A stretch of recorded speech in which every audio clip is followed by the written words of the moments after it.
Boa noite, meus amados irmãos, a paz do Senhor. Mais uma sexta-feira abençoada que o nosso Senhor Jesus Cristo nos agracia. Começando agora o programa Assuntos do Reino. Hoje, infelizmente, por motivo de trabalho, o nosso irmão Cristiano Cavalcante não estará presente. Hoje estaremos falando sobre o tema Israel com o nosso amado irmão, o professor Sidney Lopes, né, ali da Igreja Assembleia de Deus aqui da nossa cidade de Miguel Comum. Desde já quero dar boa noite a todos vocês aí que nos ouvem através da rádio Canabrava FM, através do Facebook ou do YouTube, né, que será transmitido amanhã pelo YouTube no canal Assuntos do Reino. Lembrando, desde já, vai lá no YouTube, coloca lá Assuntos do Reino, curta, toca o sininho, se inscreva para todos os sábados você está recebendo a programação de sexta-feira. Lembrando que vocês podem estar mandando mensagem através do WhatsApp 999480377, aqui é o WhatsApp da Rádio Canabrava, ou pelo meu telefone pessoal 74999170246. E lá no YouTube você também pode estar mandando suas perguntas, sugestões, né, opiniões, que eu irei estar respondendo. Amém? Vamos estar se iniciando com uma oração. Que Deus venha abençoar a nossa noite. Senhor Deus Todo-Poderoso Pai, bendito, exaltado, glorificado Jesus Cristo. Pai, te agradecemos mais uma vez, mais essa semana, a qual nós passamos de luta, mas o Senhor nos fez vencedor em cada dia, Pai. Pai amado, conduza esse programa conforme a tua vontade e o teu querer, que teu Espírito Santo venha conduzir, Senhor Deus, cada momento dessa programação, porque é tudo para a honra e glória do teu santo nome, em nome de Cristo Jesus. Amém. Amém, glória a Deus. Vamos estar aqui ouvindo o louvor para iniciar assim a programação Jesus em tua presença.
Glória a Deus. Glória a Deus. Aleluia. Estamos todos nós aqui na presença do nosso Senhor Jesus Cristo. Que o Espírito Santo de Deus venha sobre esse local, nessa noite, nessa programação. Boa noite, João Brandão, meu amado, a paz do Senhor. Que Deus abençoe a tua família, Deus abençoe a tua vida. Amém? Seja bem-vindo a essa programação. E o nosso amado irmão Cristiano Cavalcante já se encontra aqui presente, conseguiu estar conosco nessa noite, para a honra e glória do nosso Senhor Jesus Cristo. Amém, meus amados irmãos? Vamos estar assim, ouvindo mais um louvor. Lembrando que vocês podem, a partir da programação... Boa noite, Nilson Ney, meu irmão, a paz do Senhor. Pastor Nilson Ney aí, em São Paulo. Pedro de Toledo, boa noite. A paz do Senhor, meu amado, que Deus abençoe aí, na sua congregação, o seu trajeto aí no caminho do nosso Senhor Jesus Cristo, amém? Glória a Deus. Hoje estaremos falando sobre Israel, aprender um pouco mais sobre essa nação abençoada, essa nação escolhida pelo nosso Senhor Jesus Cristo, amém? Glória a Deus. Amém, meu irmão? Ele está mandando aqui a paz para todos aqui em Miguel Comum, todos aqui na rádio. Glória a Deus, meu irmão. Deus te abençoe. Glória a Deus. Vamos estar assim ouvindo Espírito Santo, enche a minha vida. Amém? Glória a Deus.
Glória a Deus.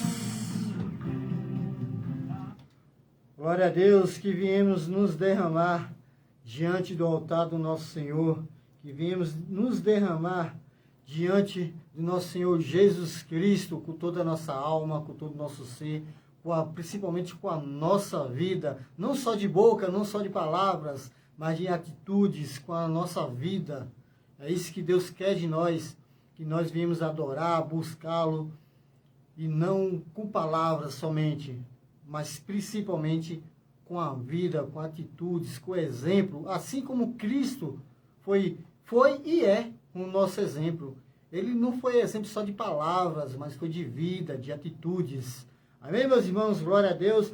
O nosso amado irmão, professor Sidney, presbítero, também já se encontra aqui. Logo mais, ele estará nos agraciando através do Espírito Santo na vida dele, claro, sobre Israel, falando sobre Israel, esse tema maravilhoso, e iremos conhecer mais sobre esse povo, amém? Vamos ouvir mais um louvor. Boa noite, Xande, meu querido, Deus te abençoe, Deus abençoe a tua vida, obrigado aí por estar junto conosco, que essa noite Deus venha te abençoar, amém? Vamos estar ouvindo aqui, venha o teu reino, glória a Deus.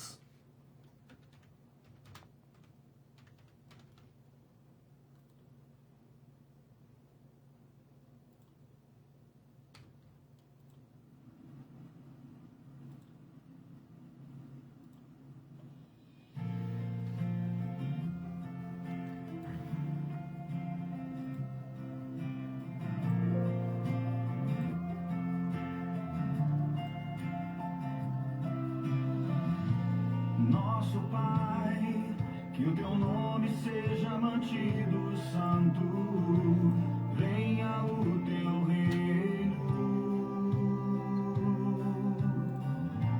dá-nos hoje o alimento necessário para viver, o pão de cada dia, perdoa os erros que temos cometido, como perdoamos quem nos ofendeu.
Glória a Deus. Glória ao Senhor, que todo poder, toda honra, toda glória seja dada a Ele para todos sempre. A paz do Senhor, irmão Leonardo, boa noite, meu querido. Que alegria rever você aqui junto conosco. Que Deus abençoe a tua vida aí, viu? Deus abençoe a tua família, sua esposa, seus filhos. Glória a Deus. Amém? É isso aí, meus amados irmãos. Chegou. Boa noite, minha irmã Lucicleide aí de São Paulo e Araçariguama. Deus te abençoe, minha querida. Abraço aí para os meus sobrinhos. Amém? Para o meu cunhado. Todos, que Deus venha abençoar cada um de vocês. Glória a Deus. Vamos iniciar agora, meus irmãos, com o tema aqui com o nosso amado irmão e professor Sidney. Começando agora com o tema Israel. Amém? Glória a Deus. Boa noite, meu irmão. Tudo bem? Boa noite, irmãos. Boa noite, ouvintes da Rádio Canabrava FM. Amém, Todos, não somente aqui em Miguel Comone, mas em todas as partes do Brasil que nos ouve através das ondas do rádio, da internet. Que Deus abençoe a cada um de vocês. Amém. Quero lhe dizer que estamos muito felizes novamente você estar aqui presente. Foi uma alegria na primeira vez. Não só eu, como os ouvintes, tivemos um feedback muito bom a respeito de sua explicação clara, simples, e eu tenho certeza que o Espírito Santo hoje vai te guiar da mesma forma e vai abençoar muito mais gente. Amém? Amém, irmãos. Então, desde já, meu amado, está com você, fique à vontade. Queridos irmãos, mais uma vez, boa noite. Deus abençoe a todos na paz do Senhor. É uma satisfação, como disse da outra vez, né? Um mês atrás, uma alegria imensa poder estarmos aqui juntos para falar de Jesus, para falar de Deus, para falar daquilo que Ele tem feito por nós. Amém. E eu quero já, para que Deus possa penetrar na tua casa, no teu lar nessa noite, fazer rapidamente uma leitura com os irmãos, com todos que nos acompanham, que se encontra lá no livro dos Salmos, no capítulo, ou no Salmo 122, né? A partir do versículo 1, que diz assim: alegrei-me quando me disseram, vamos à casa do Senhor. Glória a Deus. Os nossos pés estão dentro das tuas portas, ó Jerusalém. Jerusalém está edificada como uma cidade bem sólida, onde sobem as tribos do Senhor, como testemunho de Israel, para darem graças ao nome do Senhor. Pois ali estão os tronos do juízo, os tronos da casa de Davi. Orai pela paz de Jerusalém, prosperarão aqueles que te amam. Haja paz dentro dos teus muros e prosperidade dentro dos teus palácios. Por causa dos meus irmãos e amigos, direi, haja paz em ti. Por causa da casa do Senhor, nosso Deus, buscarei o teu bem. Amém. Glória a Deus. Amém, Então, Jesus. com esses salmos é que eu quero iniciar esse assunto maravilhoso. Também posso dizer que muito me alegrei quando recebi esse convite, esse novo convite para estar aqui com os irmãos e falar desse tema maravilhoso, né? Só existe para mim uma coisa melhor do que falar de Israel, é falar de Jesus. Israel é aquilo que nos leva até Jesus Cristo, né? E ao longo desse bate-papo aqui eu quero, se possível, né, através da unção do Espírito Santo, trazer um pouco dessas informações e do porquê conseguimos chegar até Jesus através da história de Israel. Esses salmos aqui, ele nos mostra que nós, mesmo estando do outro lado do mundo, né, num outro tempo, mais de 4.000 anos após a criação, a formação do povo de Israel, e até mais de 2.000 anos após o nascimento de Jesus Cristo, nós hoje estamos aqui ainda falando de Israel, falando da importância de Israel e dizendo que nos alegramos quando nos convidam para estar na casa do Senhor, para exaltar e bendizer o nome santo do Deus de Israel. Quando nós, cristãos, abrimos a nossa boca e dizemos que amamos a Deus, que servimos a Jesus, que adoramos a Ele, estamos dizendo que servimos ao Deus de Israel. Amém. O Deus que separa um povo, né, que outrora nem era considerado como um povo. E nós vamos ver um pouco disso. Eu pretendo trazer um breve comentário aqui sobre a formação do povo de Israel e a importância desse povo na história da humanidade, não somente dos dias atuais, mas no futuro. Então, por isso que aqui no versículo de número 6, né, vai dizer que orai pela paz de Jerusalém. E quando você, como cristão, ora pela paz em Israel, pela paz em Jerusalém, você está orando pela terra santa escolhida pelo nosso Deus. Mas é interessante a gente deixar bem claro, e eu queria hoje deixar isso claro aqui. Muitos nomes de homens, personagens, estaremos citando aqui nessa noite. Mas nós queremos mostrar que esses são pessoas, e são pessoas importantes para a história. Porque nós, que nos dizemos cristãos, adoramos e servimos somente a Jesus Cristo de Nazaré. Amém. E quero que você entenda nessa noite, aí onde você estiver, que tudo que nós vamos falar aqui é tão somente para que a gente possa chegar na pessoa gloriosa de Jesus Cristo, porque é Ele que salva, liberta e batiza com o Espírito Santo. Glória a Deus. Amém. Amém. Então, que Deus abençoe a tua vida aí onde você estiver. E acompanha, se você quiser, vai anotando as referências, porque Ótimo. se o Senhor permitir, estaremos falando rapidamente aqui sobre essa história. E essa história, ela começa lá, ainda no livro do Gênesis. Não sei se já posso falar aqui, mas... Pode, ficar à vontade. tá à vontade, meu irmão. E um dia, depois de toda aquela criação, de toda a história do dilúvio, inclusive, a Bíblia fala que o mundo, mesmo após o dilúvio, ele começa se desviando novamente dos caminhos do Senhor. Nós falamos no mês passado aqui sobre o pecado do homem, né? Ou a queda do homem. E agora, como continuação, estamos falando sobre um mundo pós-dilúvio, né? Um mundo onde Deus havia filtrado, tirado todo o pecado, toda a contaminação e deixa dentro da arca somente uma família. Mas rapidamente eu lembro que eu falei aqui no mês passado que Deus é Deus ontem, hoje e para sempre. E aí a Bíblia vai dizer que ele separa Noé. E falei aqui, eu me recordo ainda até hoje, de que ele não extermina com a raça de Caim. E eu creio que uma, pelo menos, daquelas mulheres, esposas dos filhos de Noé, eram descendentes de Caim. E aí a Bíblia vai dizer que após o dilúvio, o pecado permanece na terra. E agora chegamos aqui no livro do Gênesis, onde vai contar a história de um outro homem, de um homem chamado Abrão, lá na terra de Ur dos Caldeus, lá na Mesopotâmia. Se você tiver aí a oportunidade de correr rapidamente na internet, colocar um mapa do mundo, especificamente lá no Oriente Médio, você vai encontrar a região que hoje nós chamamos de Iraque. Ali, ou mais ou menos por ali, é onde estava localizada essa região que nós chamamos de Mesopotâmia. O chamado berço da civilização. E é também o berço do povo de Israel. Porque é exatamente dali onde Deus separa um homem, no meio de um todo. E a Bíblia diz que os homens que estavam ali eram adoradores de imagem de escultura. Inclusive os especialistas chegam a dizer que o próprio pai de Abraão ou de Abrão era um dos criadores, construtores de ídolos, de imagens. Mas de repente Deus, em meio a tudo aquilo ali, ele conhece o coração de um homem chamado Abrão. E eu quero só fazer uma observação. Abrão, no significado original, é pai de uma nação. Abrão, pai de uma nação. Mas Deus tem um propósito maior na vida daquele homem. E aí a Bíblia vai dizer que Deus o separa e o chama e diz: sai da tua terra, do meio da tua parentela e da casa do teu pai, e vai para uma terra que eu te mostrarei. Então ele deixa a civilização mesopotâmica e parte em direção à terra de Canaã, uma terra onde Deus havia prometido, terra que mana leite e mel. Só que é uma terra, querido, que Abraão nunca havia visto na vida. É uma terra de incerteza.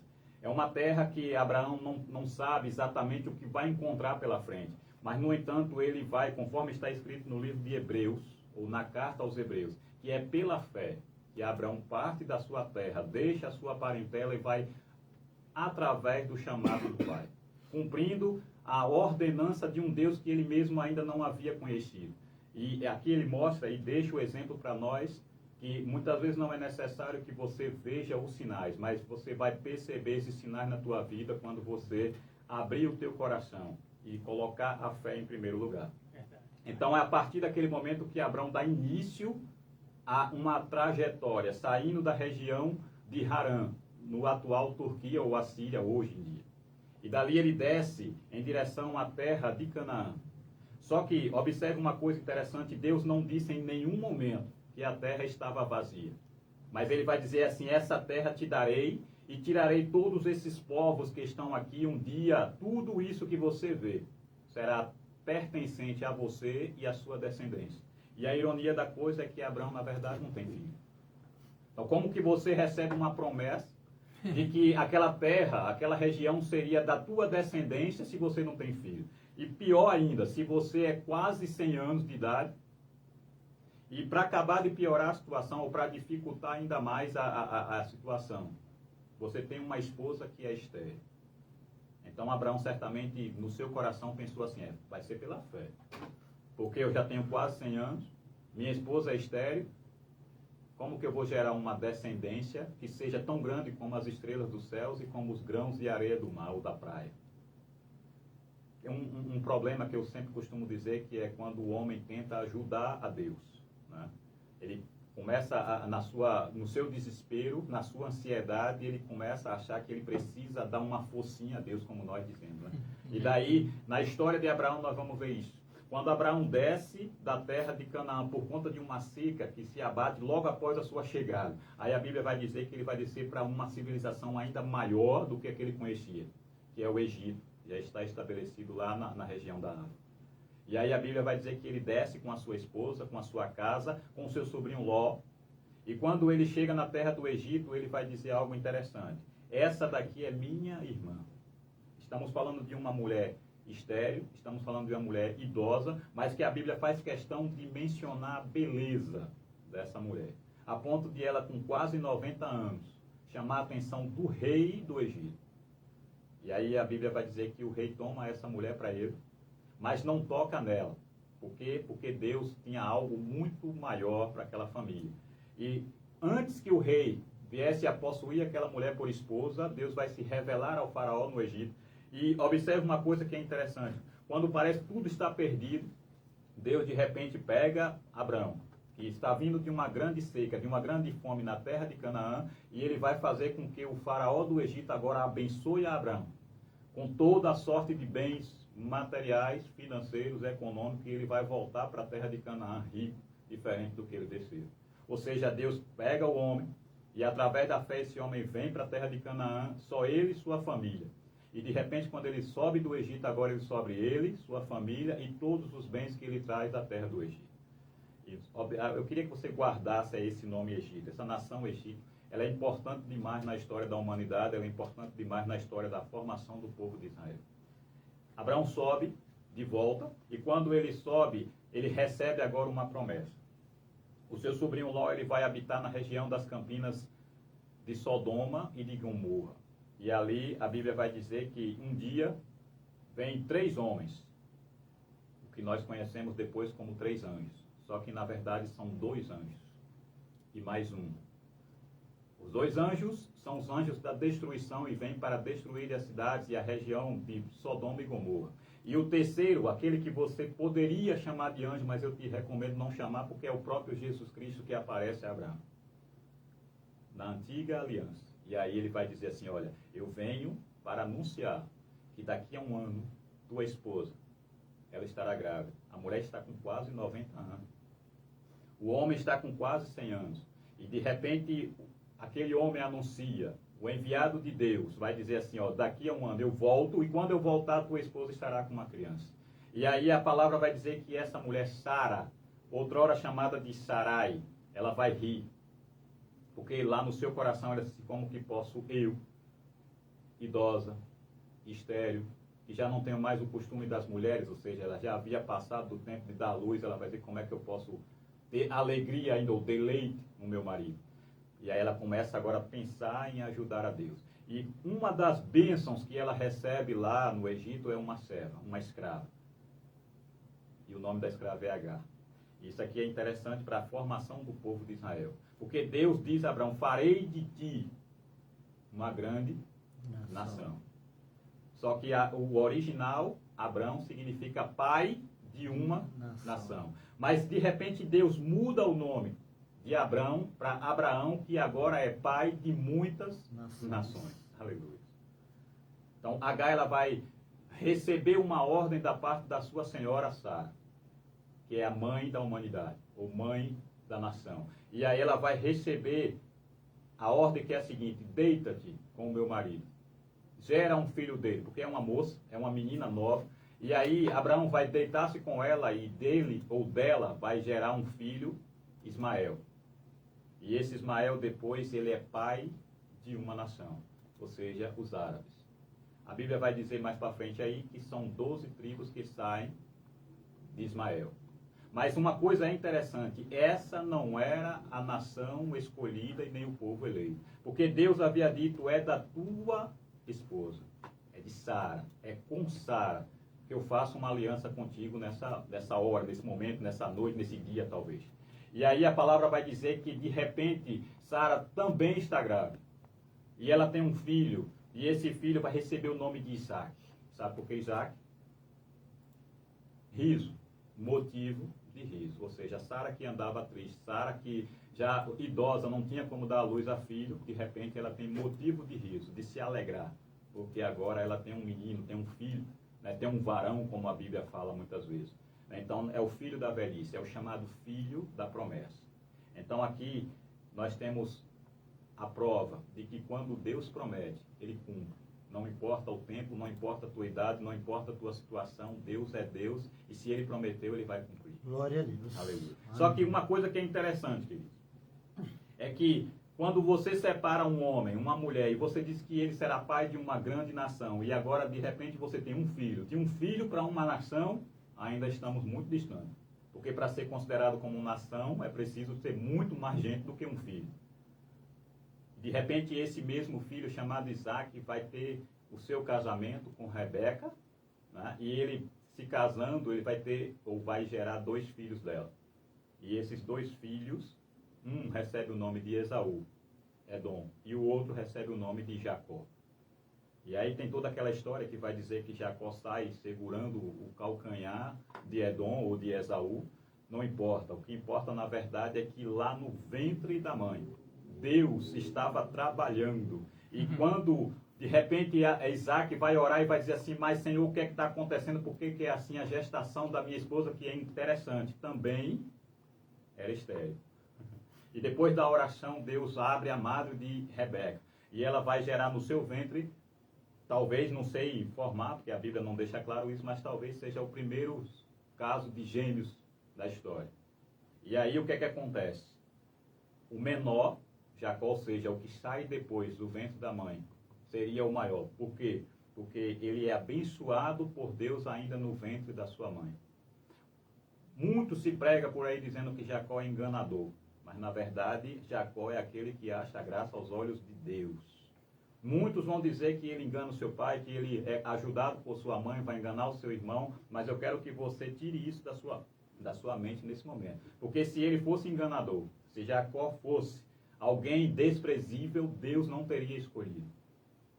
Jacó ele é escolhido do ventre da sua mãe. E aí observe aqui que é uma coisa interessante, que quando Jacó ele vai fugir por ter roubado, entre aspas, a bênção do seu irmão, o que é que vai acontecer aqui? Deus estaria com ele todo o caminho, todo o percurso. E ele viaja da terra de Canaã até a terra de Harã sem conhecer o caminho, sem conhecer a estrada. Mas a Bíblia vai dizer que ele, guiado pelo Espírito Santo de Deus, vai chegar até a casa de Labão. Mas antes, ele vai parar em umas montanhas. E naquelas montanhas ele tem um sonho, e daquele sonho ele observa e ele vê uma escada que toca do chão até os céus. Ou dos céus até o chão, até onde ele estava deitado. E ali a Bíblia vai dizer que os anjos subiam e desciam pela escada.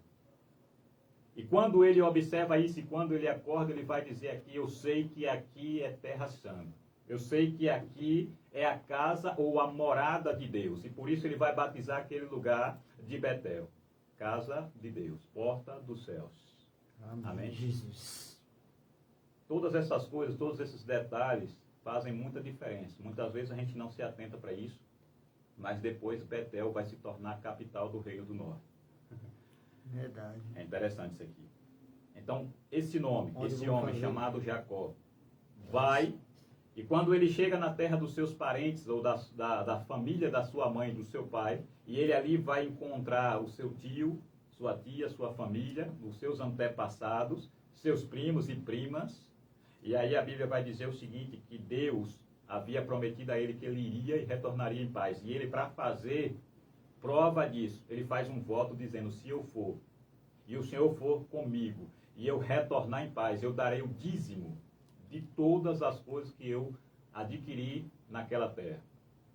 Então ele guarda esse conserto. Isso estamos falando em Betel. E aí ele vai e ali ele encontra uma moça, a qual ele vai se apaixonar imediatamente. O nome dela, Raquel, filha dos seus parentes, filha dos parentes do seu pai, da sua mãe, ou seja, da sua parentela. Deus estava abrindo as portas para aquele que muitas vezes você chama de usurpador. Irmão, rapidinho, teu irmão aqui mandou uma mensagem aqui, Leonardo. Seu árbitro foi testado por meio dessa luta.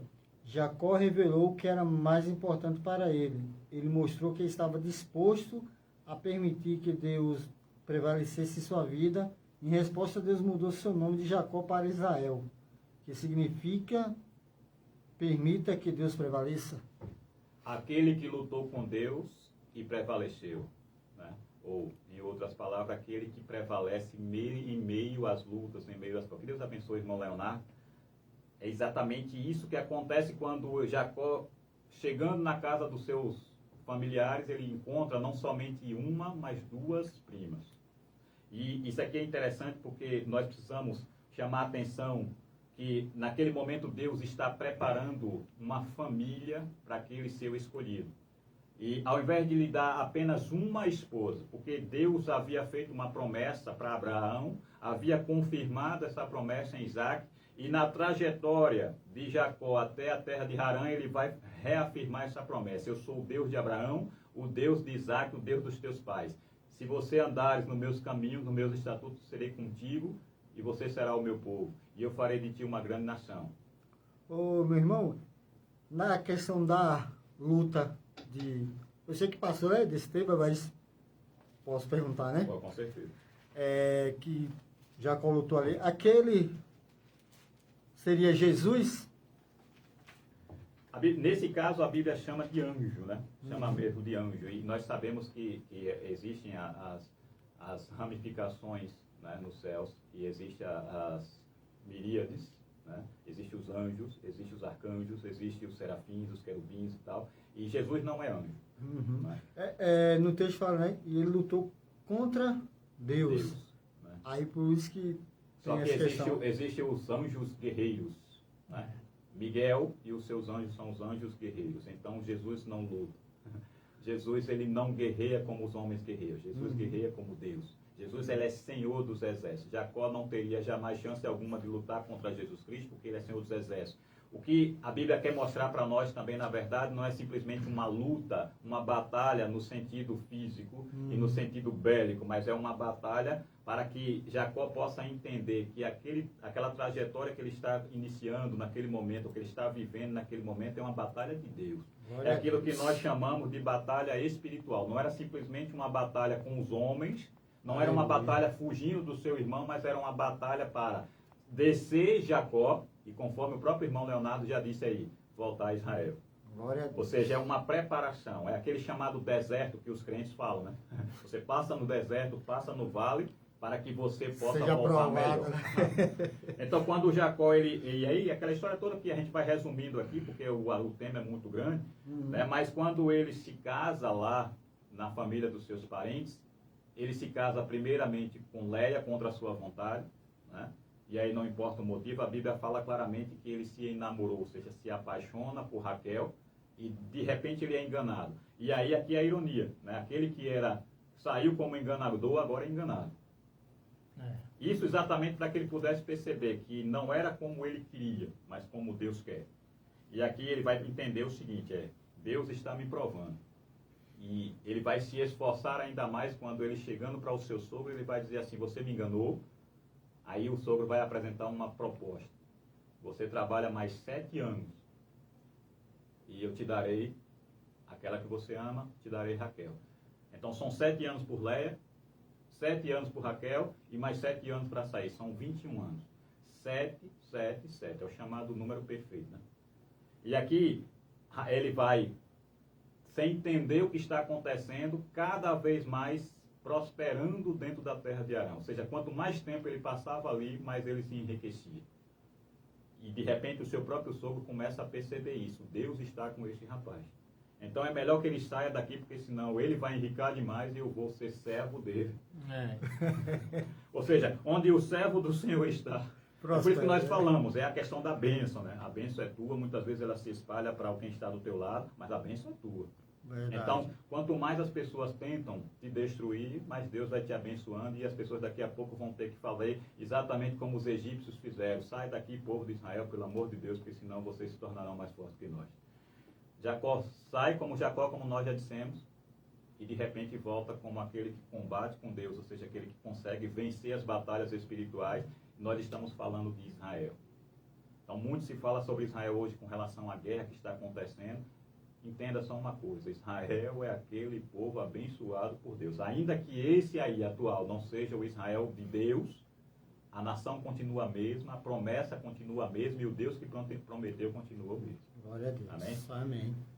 Ele volta com Leia como esposa, volta com Raquel como esposa. E essas duas mulheres, cada uma delas recebe um presente que era costume daqueles povos. Quando uma filha se casava, ela ganhava bens, ela ganhava o dote, mas ela recebia também uma ama, uma serva, alguém que estivesse com ela em todo o tempo. Ou seja, que pudesse fazer aquilo que ela não deveria ou não poderia fazer. Ela é senhora. Ela é uma senhora. Ela é uma princesa. E aquela mulher, ela recebia. Então, Leia vai receber Zilpa, são estrangeiras. E Raquel vai receber Bila. E cada uma dessas mulheres poderia agora gerar filhos de Jacó, Leia e Raquel. De repente a Bíblia diz que Leia começa a gerar, ou Lia, né? Como você queira aí. Começa a gerar. Um filho, 2 filhos, 3 filhos, 4 filhos. E Raquel começa a se desesperar porque ela traz consigo no seu interior, talvez uma que você possa chamar de maldição da família. Sara era estéril, Rebeca, mãe de Jacó, era estéril, tia de Raquel, né? E Raquel também é estéril. E ela chorava porque a sua irmã podia ter filho e ela começa, mesmo sabendo que Jacó a ama, né? Ela pensa assim, ele vai amar muito mais a ela porque ela consegue gerar. E a Bíblia vai dizer que ela orava e chorava e Jacó orava por ela. Então ela de novo tenta ajudar. E aí ela tenta dar a sua serva Bila, mas de repente Deus abre a mar. E aí ela vai receber um filho, e esse filho se chamará José. Guarda esse nome, né? José é importante. Só que aí quando Leia observa que ela já não pode mais gerar e Raquel começa a sua gestação, a partir daquele momento ela tem na sua mente essa ideia de que ela pode brigar com a sua irmã, lutar com a sua irmã, ela vai dar Zilpa e ele começa a gerar de uma estrangeira. Raquel acredita já ser velha e não ter mais condição de ter filha, dá a sua serva Bila, e ele gera de Bila. Ou seja, o interessante aqui é que um homem que desce sozinho, fugindo do seu irmão, de repente se casa com 2 esposas, isso com permissão de Deus, né? De repente ele recebe mais 2, uma chamada concubina, por permissão de Deus, para que no futuro o Israel pudesse entender o que é que Deus está fazendo, e talvez Israel só tenha entendido depois de Jesus. Porque é através desse povo aí que Deus está dizendo, eu sou Deus de Israel, sou Deus de Abraão, de Isaac, de Jacó, sou Deus de Israel, mas também sou Deus dos gentios. Sou Deus daqueles povos excluídos. Aquela que era serva agora também torna-se mãe do filho de Israel. E aí o que é que acontece? Ele volta com a sua família, com os seus bens, e quando ele está de trajetória voltando para a casa do seu pai, para a região de Canaã, ele se lembra do seu irmão, ele pensa assim, o meu irmão ainda está chateado comigo, bravo comigo, ele irá tentar me matar. Mas no meio do caminho ele tem um encontro com Deus. Agora sim ele tem um encontro com Jesus. Tem mais uma mensagem que nosso irmão Leonardo mandou. Ele fala o seguinte, porque Jacó era um investimento de alto risco de Deus. Podia dar ou não dar certo. Deus não queria Jacó, ele queria o Israel que tinha dentro de Jacó. Jaboque foi uma mesa de cirurgia do céu, onde Deus arrancou os rumores de Jacó de dentro de Israel. Amém. Glória a Deus. Obrigado, meu irmão. Todos nós, né? Todos nós temos esse Israel, conforme o irmão acabou de falar aí. Que muitas vezes está plantado, está escondido, né? Muitas vezes nós não queremos que ele aflore. Mas quando é de Deus, ele vai surgir em algum momento. Né? E Jacó tentou fugir, tentou se esconder, mas Deus é muito maior do que qualquer fuga que você possa empreender. E ele te conhece, te sonda, ele sabe onde você está. Verdade. Então, quando ele desce como Jacó, ele consegue entender que aquele caminho era de Deus. Quando ele chega em Betel, ele começa a perceber que Deus é com ele. E quando ele retorna, ele vai parar de novo em Betel. E aí ele vai lembrar da sua promessa, do seu conserto, e ele vai dar o dízimo de tudo. E ele vai dar o dízimo a quem? Ao seu irmão. Porque ele mesmo vai dizer, eu vejo em ti o rosto de Deus, ou eu vejo em teu rosto a aparência de Deus. E ele vai agora, com as bênçãos que Deus havia abençoado a ele lá na terra de Harã, ele vai devolver, ou pelo menos tentar amenizar o dano que ele havia causado ao seu irmão. Agora, uma coisa que é interessante, entenda que Deus separa Jacó. E esse irmão dele, chamado Esaú, ele se revolta, e quando ele se revolta, ele casa com mulheres cananeias. E aí, hoje, quando você lê na tua Bíblia aí, você vai ouvir falar nos cananeus, você vai ouvir falar nos edomitas, são os descendentes de Esaú. São aqueles que depois se tornariam dos maiores inimigos do povo de Israel, do povo de Deus. Mas Jacó, ele se mantém fiel, ele se casa dentro da sua parentela, ele se mantém ali firme conforme as ordenanças do seu pai Isaac, das ordenanças do seu avô Abraão. E ele vai voltando agora com não somente um nem dois, mas 12 filhos, e aí aquilo que a Bíblia diz, uma filha. Claro que nós sabemos que ele teve mais filhas, né? Mas essa filha aqui, porque vai ter uma história sobre ela. Né? Ô irmão, o que o povo hoje ali que está contra Israel na guerra são descendentes de Ismael? De acordo com a história, já que nós chamamos esse povo de islâmico, né? Ou de islâmicos, só que na verdade o que nós estamos falando hoje na guerra, estamos falando de um grupo terrorista. Né? Não é o povo islâmico que está lutando contra o povo judeu.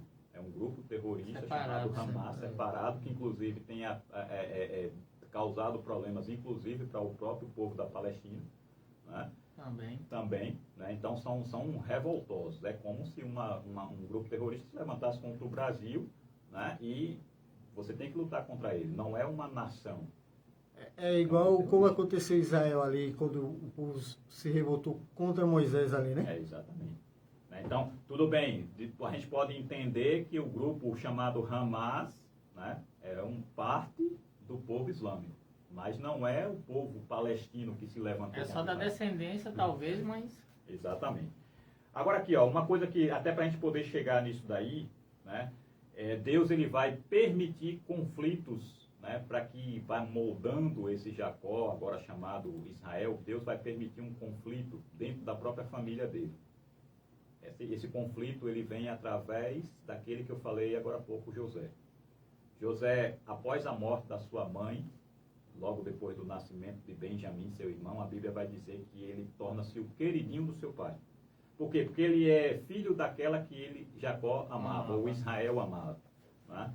E aí ele vê na pessoa de José, ou seja, o pai, Jacó, vê na pessoa de José uma forma dele manter próximo de si a sua esposa que já não existia mais. Né? Então ele vai cuidar, ele vai proteger esse José. Ele tinha um cuidado especial, e aí a Bíblia vai falar até de uma túnica diferenciada, né, que ele fez, ou seja, uma colorida, roupa nova, né? Colorida, como você queira aí. Né? O certo, na verdade, é que era algo que era diferente, né, diferente daquela que os irmãos estavam acostumados. E outra, no próprio serviço, Jacó queria isentar o seu filho José. Por quê? Porque o serviço deles era de criadores de animais, e não é como você vê hoje, nós conhecemos hoje, o gado ali no pasto, tudo certinho com cerco, não. Eles criavam ovelhas lá no deserto. Então eles estavam sujeitos ao frio intenso e extremo, ao calor do deserto, a espinhos, né? a plantas venenosas. Eles estavam sujeitos a lobos, a ursos e a leões. Então existia o risco constante de repente chegar a notícia: olha, o teu filho morreu, teu filho foi morto por um lobo, por um leão. Então ele queria isentar José disso daí. Desse risco. E quando ele cuidava dessa forma de José, ele aumentava uma rivalidade dos seus irmãos, até por serem meio-irmãos, na verdade. Né? Então olhavam para ele de forma diferente. É o queridinho do pai. Ninguém pode tocar. E aquela coisa, começa essa coisa que já existe na família, até quando são filhos do mesmo pai e da mesma mãe, imagine de meio-irmãos. Né?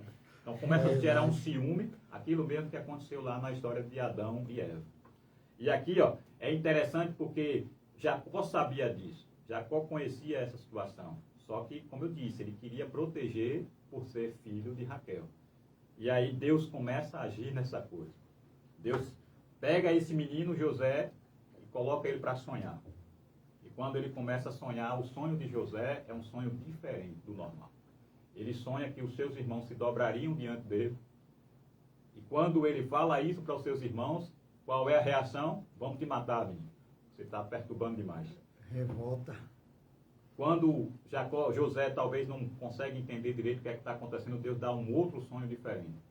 E o sonho é o seguinte: seus irmãos se dobram, ou, se você preferir, as estrelas se dobram diante dele, o sol e a lua, ou seja, os irmãos, o pai e a mãe. Então, de repente, aqui agora até Jacó começa a ficar confuso. Né? O que é que está acontecendo com esse menino? O que é que ele está dizendo? O que é que ele quer dizer com esse sonho? Que ele será o Senhor até mesmo do seu pai e da sua mãe? E isso parecia estranho, porque o povo da antiga aliança, o que ele tinha de mais valioso era o respeito pelos antepassados, o respeito pelos seus mais velhos, né? Pelos pais. Então, de repente, aparece um menino dizendo que o seu pai vai se dobrar diante dele. Ô, meu irmão, e quando dessa passagem que Jacó fala assim, Jacó, né, fala, tu quer dizer, menino, que eu e tua mãe e teus irmãos se dobram? Aí, em seguida, o texto vai falar, mas Jacó guardava isso para ti. Ele tinha entendido o significado? Jacó está fazendo exatamente aquilo que Maria, né, o irmão falou aqui semana passada sobre Maria, né? Foi. Isso. Quando a gente lê a história de Maria, a gente vai encontrar uma semelhança muito grande com a história de Jacó. Quando diz assim, Maria guardava tudo no seu coração. Jacó está fazendo a mesma coisa.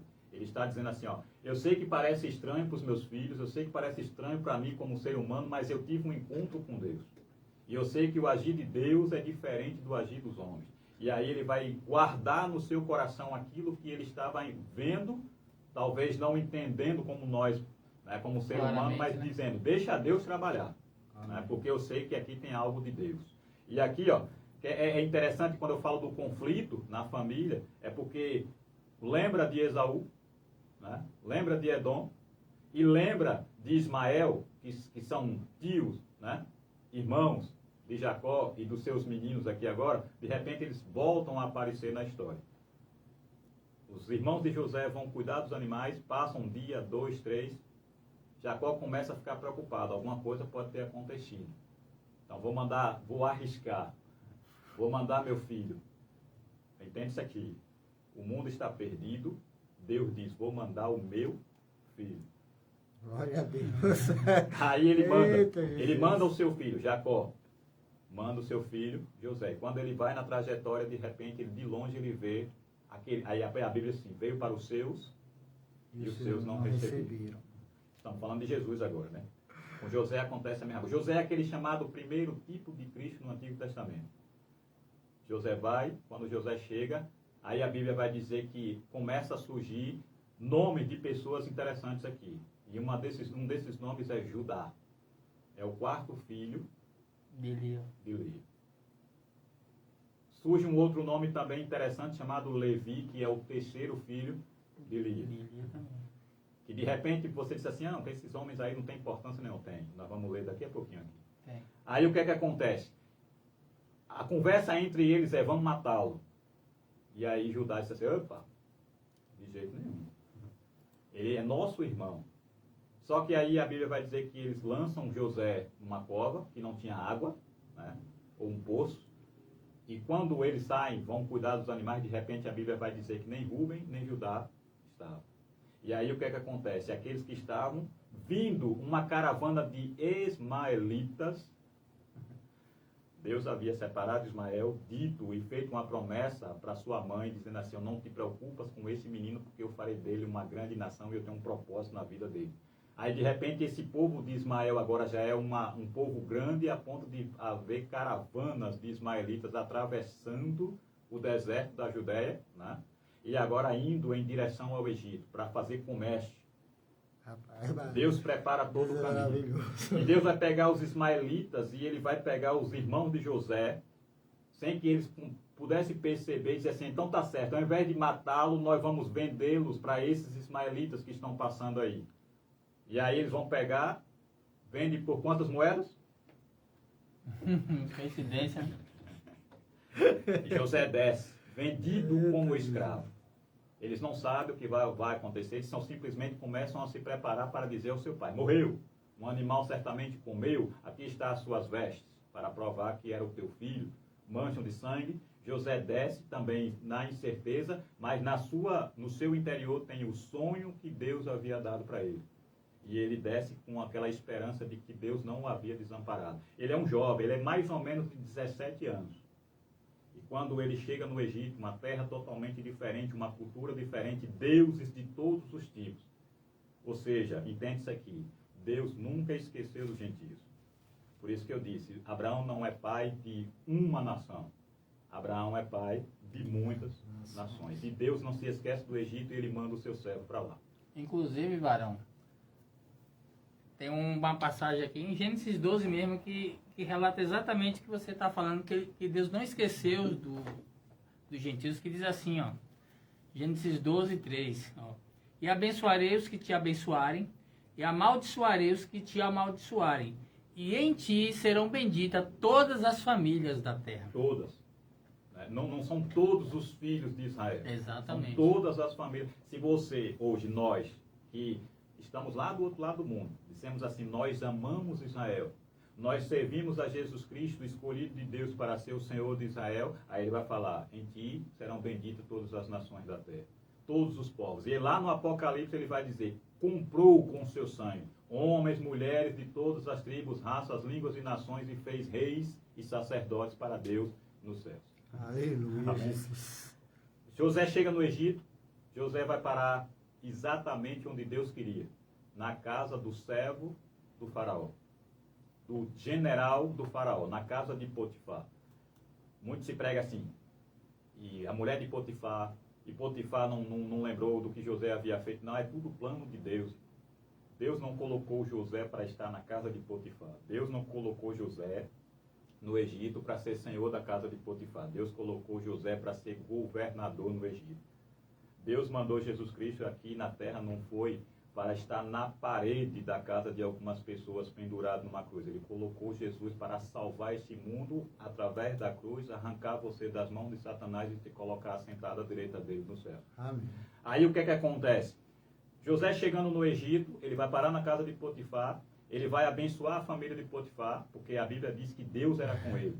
Mas aquela bênção que estava sobre José começa a incomodar na casa do Egito. Começa a incomodar na família dos egípcios. Começa a incomodar a mulher de Potifar. Você conhece a história. Por conta disso, ele vai parar na prisão. Plano de Deus. Porque a Bíblia diz assim, Deus é aquele que deixa 99 ovelhas e vai atrás de uma ovelha perdida. Lá no cárcere, lá no interior do presídio, no Egito, havia homens que estavam separados por Deus para serem salvos e libertos. E por isso a Bíblia vai dizer que quando ele chega ali, ele acha graça aos olhos do carcereiro e ele deixou de ser um prisioneiro para ser aquele que ajudava o carcereiro dentro do presídio. Só que de repente vem o copeiro e o padeiro. E eles têm um sonho, José interpreta, e aquele agora sonhador, agora torna-se um interpretador de sonhos. Só que ele fazia questão de dizer, não sou eu, mas existe um Deus nos céus. Interessante, né, que, como o irmão está falando, tudo é plano de Deus, até o tempo. Porque assim como a mulher, como fala a Bíblia, né, se agraciou pela aparência de José e tentou ali fazer uma armadilha e tudo mais, e foi para a prisão, e como ele mesmo falou, ó, lembra-te de mim, só que não era o tempo ainda. Às vezes, como o irmão mesmo falou, a gente quer ajudar Deus e não espera o tempo de Deus. Talvez, se aquele padeiro, se eu não me engano é o padeiro, acho que é o copeiro que é morto, se eu não me engano, lembrasse naquele momento, não era aquele momento, não era o momento ainda que viria a ser, que tudo mais, não é isso? Porque o que é interessante aqui é que Deus tem um controle não só do padeiro, mas do copeiro e do chefe deles todos, que é o faraó. Então Deus disse assim, lembra aí você que é pequeno, copeiro, não lembrou. Lembra você que é padeiro, não lembrou. Então peraí que eu vou lá no teu chefe. Aí ele chega lá no sonho, no sono do faraó, Deus entra no sono do faraó. E vai dar um sonho, uma visão a faraó que deixa ele perturbado. Ou seja, não existe rei, não existe presidente, não existe governante que possa resistir à presença de Deus. Por isso que o rei Nabucodonosor depois vai dizer que não existe Deus como o Deus de Israel. É aquele que coloca rei e tira rei. Amém? Aí o que é que acontece? Deus entra lá no sonho, de repente aquele servo de faraó diz assim, olha, Deus me perdoe, porque eu fiz uma promessa e a promessa era um servo de Deus vindo da terra de Canaã, de que quando eu chegasse aqui eu lembraria dele diante da tua presença, ó rei faraó. E ele pode interpretar o teu sonho. O sonho é o seguinte, 7 anos de seca, que era precedido, né, de 7 anos de bonança. Então quando aqueles 7 anos de bonança vêm, o povo certamente no Egito iria viver dissolutamente, como o próprio Jesus fala depois. Mas com José dentro do Egito e preparado por Deus vários e vários anos antes, porque ele nasceu para isso, aí a Bíblia vai dizer que agora o Egito, que já era uma terra abençoada, que é a única cidade, desculpa, o único país, a única nação da região que tem bonança, abastança naqueles dias de seca, Deus havia colocado ali o governador, a pessoa preparada para ajudar o Egito, para ajudar o faraó e para ajudar os seus companheiros, compatriotas e familiares que viriam da terra de Canaã para serem abastecidos no Egito.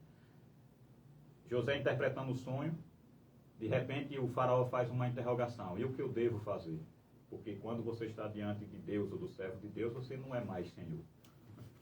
Por isso que quando Paulo cai, e quando Paulo, com toda aquela autoridade, ele, diante da presença de Jesus Cristo, ele tão somente pode dizer uma coisa, quem és? Senhor. O faraó faz a mesma coisa, eu sei que eu sou o faraó, mas eu estou aqui impotente. O que é que eu devo fazer? Você é um prisioneiro, mas se você tem essa capacidade de revelar, você certamente sabe o que devo fazer. Ele vai dizer a mesma coisa, não eu, mas o Deus que eu sirvo, ele pode fazer tal coisa. O que é que você vai fazer? Guarda. Armazena. Coloca um homem de confiança, alguém sábio que possa governar o Egito. Irmãos, entenda uma coisa, quando José se torna governador do Egito, a Bíblia vai dizer que ele, durante os 7 anos de seca, ele compra todo o Egito para o faraó. Ou seja, o Egito que era livre, de repente se tornou todo debaixo das mãos do faraó, dos pés do faraó, porque José, com a sua sabedoria, ele conseguia fazer comércio com as pessoas que trocavam as suas terras, e isso para que tivesse o alimento, o mantimento. Davam tudo para o faraó, para o governo. Isso tudo porque Deus havia abençoado. Só que esse José, ele começa a envelhecer. E quando ele vai envelhecendo, e nós já sabemos que aqui tem os seus irmãos que já estão na terra, né? Juntamente com o seu pai, depois de toda aquela história de enganar e do furto e tal, ele traz a sua família para dentro da terra, para a terra de Gósen. E aí o que é que acontece? Quando ele chega aqui, ele traz a sua família, o seu pai, diante do faraó. E quando o faraó chega diante de Israel, ou seja, quando o Egito, ele vai se colocar perante Israel, ele se curva. Mesmo ele sendo Senhor, ele olha para Jacó e ele diz assim, eu sei que tu és abençoado de Deus. Escolhe para ti aonde tu quiseres morar. Porque o Egito, ele pode ser o Egito lá, mas diante do povo de Deus, ele vai sempre ser inferior. Só que Deus tem uma promessa para o Egito, dizendo que um dia será chamado meu povo também. Jacó morre, José morre, e a Bíblia vai dizer que antes de eles morrerem, e quando Jacó já está debilitado, ele vai chamar os seus filhos, e aí eu queria só fazer uma observação aqui no capítulo 49, e o versículo número 8, que vai falar sobre as bênçãos desses filhos de Jacó. Primeiro, ele já havia abençoado a José, ele já havia tomado para si os seus 2 filhos. Por quê? Porque se José morre, ele automaticamente ele sai do testamento. E se José foi dado como morto, quando ele foi lançado na cova, e quando ele depois foi vendido pelos ismaelitas, Jacó risca José do seu testamento. Então, que era 12 filhos, de repente torna-se 11. Lá no Egito, a Bíblia vai dizer que José se casa, e quando ele se casa, ele tem 2 filhos, Manassés e Efraim. E aí, de repente, Jacó, abençoando José, ele fala: os teus 2 filhos que nasceram no Egito, eles são meus, porque você morreu. Você está fora do meu testamento, então toma esses meninos para mim. O que era 12 se tornou 11 e agora se torna 13. Só que aí Deus entra no negócio de novo e ele tira Levi. E ele diz: Levi não será contado entre as tribos, porque Levi é um povo escolhido, separado para estar entre as nações, entre as tribos, abençoando o meu povo como sacerdotes de Deus. E o que era 12 se tornou 11, o que era 11 se tornou 13, o que era 13 se tornou 12. Amém. Eita, gente. Judá, a ti louvarão os teus irmãos. A tua mão será sobre o pescoço dos seus inimigos, os filhos do teu pai a ti se inclinarão. Judá é um leãozinho. Aí aqui é interessante, porque Judá tem 3 irmãos mais velhos do que ele. Só que os 2 primeiros se desviaram do caminho do Senhor e foram cortados da primogenitura. Levi, que era para ser o terceiro aqui, ele foi separado por Deus para ser sacerdote. Daí depois vem Arão. Então Jacó tem agora um 4º filho, tornando-se o primeiro. Então aquela ordem que muitas vezes a gente fala o primogênito, porque Jacó tomou a primogenitura de Esaú e tal, essa primogenitura pertence a Deus. Então só para confundir ainda mais, ele pegou o 4º e colocou em primeiro lugar. E ele vai dizer essa bênção aqui que é maravilhosa. E aqui nessa bênção ele vai anunciar Jesus Cristo de Nazaré. Ele vai dizer assim, ó: Judá é um leãozinho e Jesus é o leão da tribo de Judá. Aí ele vai falar o seguinte, que ele se encurva, ou seja, quando ele morrer, ele vai se deitar como um leão. E como leão velho, quem terá coragem de despertá-lo? Ninguém despertou Jesus da sua morte e ele reviveu. Eu não sei se você entendeu, né? Porque você que está ouvindo aí. Jesus ressuscita o filho da viúva de Naim, Jesus ressuscita Lázaro, Jesus. Mas no caso dele, ele reviveu por si. Amém? Aí vai falar assim, que o cetro estará na mão de Judá, na mão de Jesus de Nazaré. O seu reino não é desse mundo, mas quando ele vier para reinar, ninguém será capaz de se levantar contra ele. Aí ele vai falar que existe uma jumenta, e essa jumenta está acompanhada de um jumentinho. E esse jumentinho está amarrado na cepa, e ele vai dizer assim: ide vocês, Pedro, João e Tiago. E quando vocês chegarem lá adiante, na entrada da terra, da cidade, você vai encontrar um jumentinho. E esse jumentinho nunca foi montado. Tragam, porque ele é meu. Ele está amarrado desde o Gênesis 49. Oh, glória a Deus. Amém? Amém. Faraó vendo o povo crescer, aí a Bíblia vai falar, e a história vai falar, se você não gosta, começa a ler sobre a história do Egito, porque é coisa de Deus. Aí vai falar que as dinastias vão se sucedendo, e de repente sobe ao poder, não sei qual é o nosso tempo aí, mas sobe ao poder um faraó que não conheceu José. Não sabia o que José, ou seja, não dava importância. Não importa o que José fez, não importa se José ainda existe, se o povo de José ainda existe, o que importa na verdade é o seguinte, isso aqui é interessante, é uma família de mais ou menos 12 homens, ou já com seus filhos agora, talvez 100, 200 pessoas, que descem da terra de Canaã para a terra do Egito, e de repente aquele novo faraó levanta e olha, e ele vê na terra de Gósen, ou seja, na região do Egito, lá próximo ao mar, ele observa não mais uma família, mas uma grande nação. Quase 2 milhões de pessoas.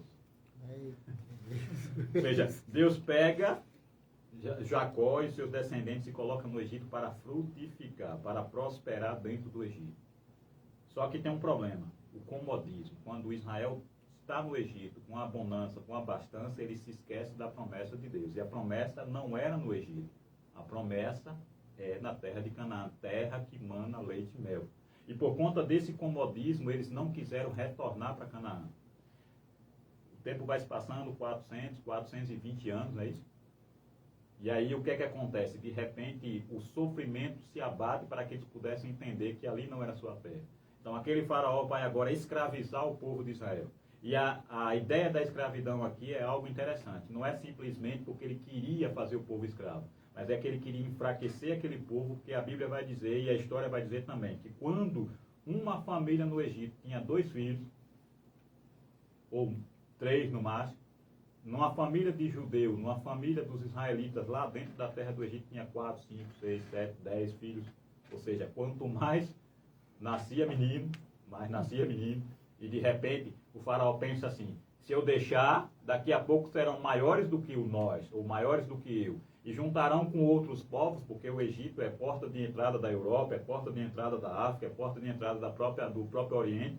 Então, de repente, vem alguém mais forte, vão se juntar com esse povo que está aqui dentro, vão se levantar contra mim, vão tomar o poder. A gente não pode esquecer que as guerras e os conflitos aconteciam o tempo todo. Né? Então, ele vai escravizar aquele povo para que o povo não tivesse tempo de se preparar para batalhas. Uma tentativa, 2 tentativas, a ponto do faraó enlouquecer de vez e dizer assim: mata todos os meninos nascidos das hebreias. Isso aqui lembra outra história, né? Jesus nasce, Herodes vai dizer assim: manda matar todas as crianças do sexo masculino de 2 anos e para baixo, lá na terra de Belém.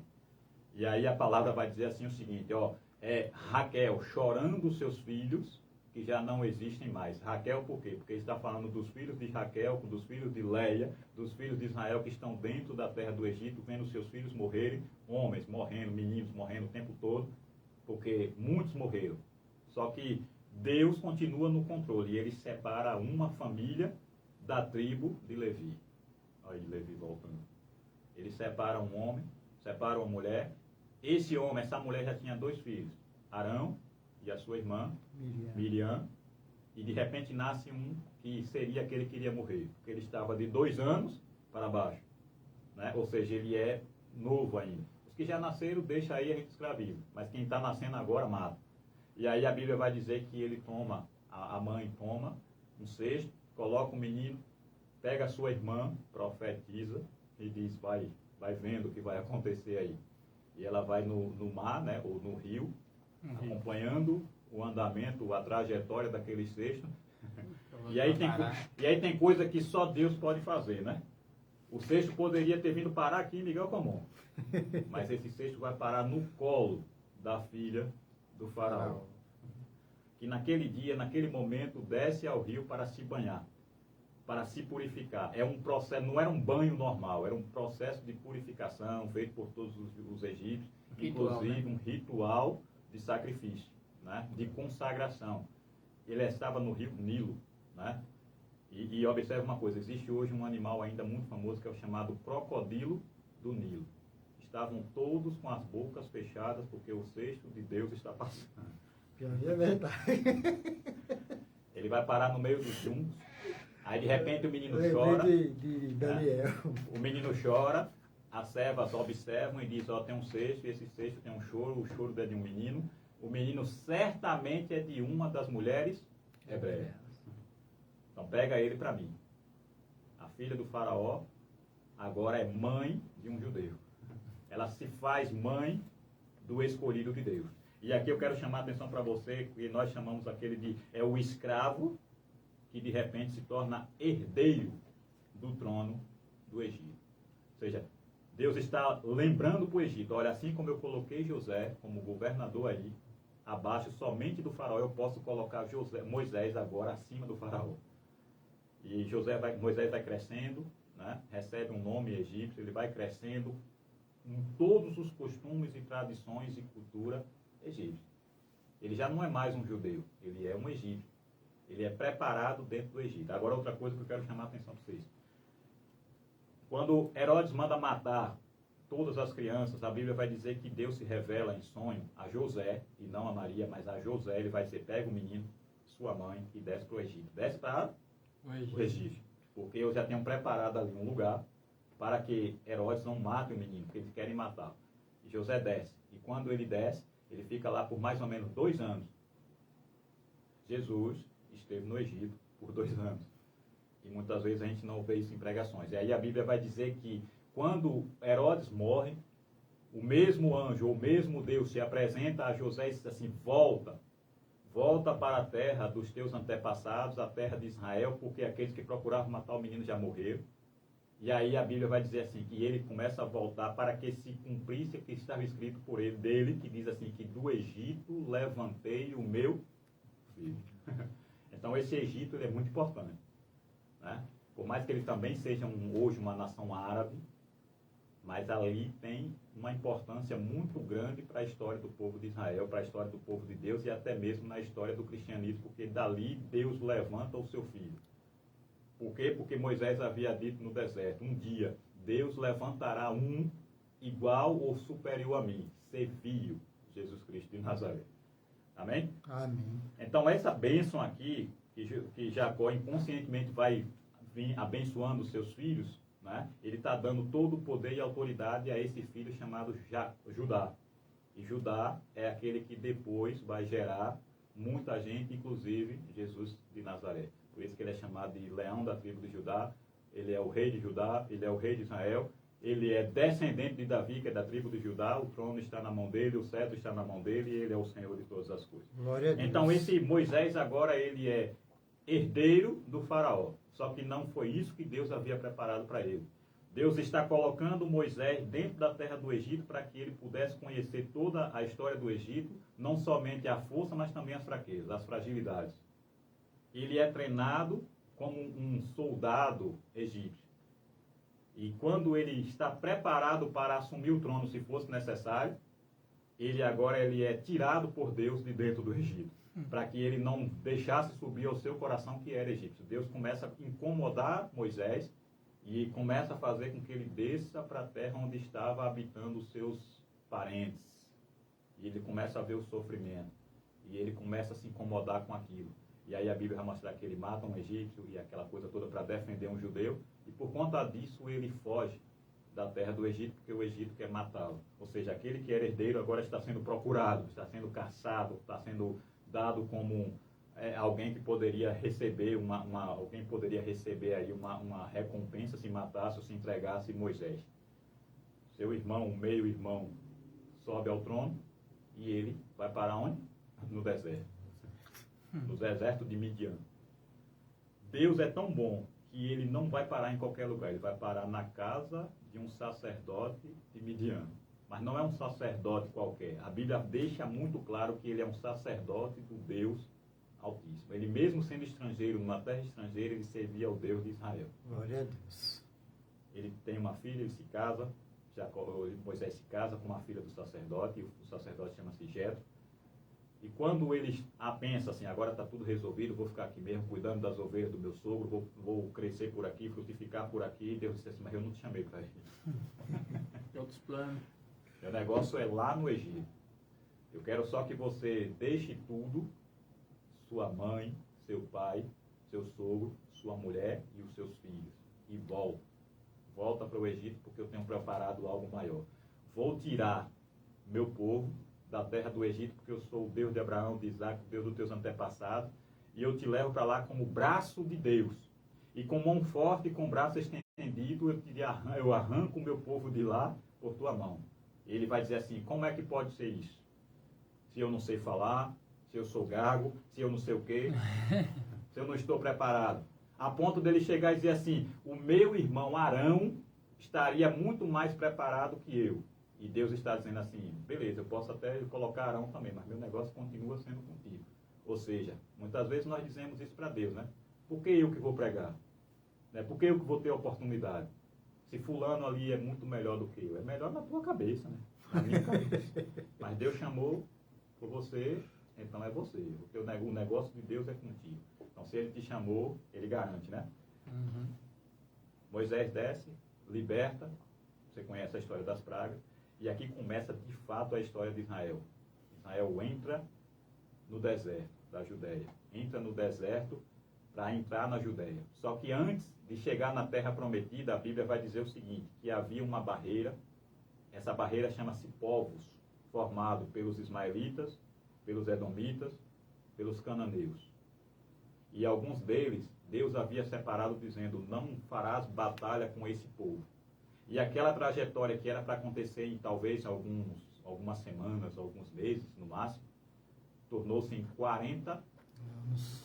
Lá no livro dos Hebreus, capítulo 3, versículo 9, vai falar que por incredulidade do povo e por dureza de coração, o que era para ser breve tornou-se em 40 anos. Para quê? Para que Deus filtrasse de dentro daquele povo.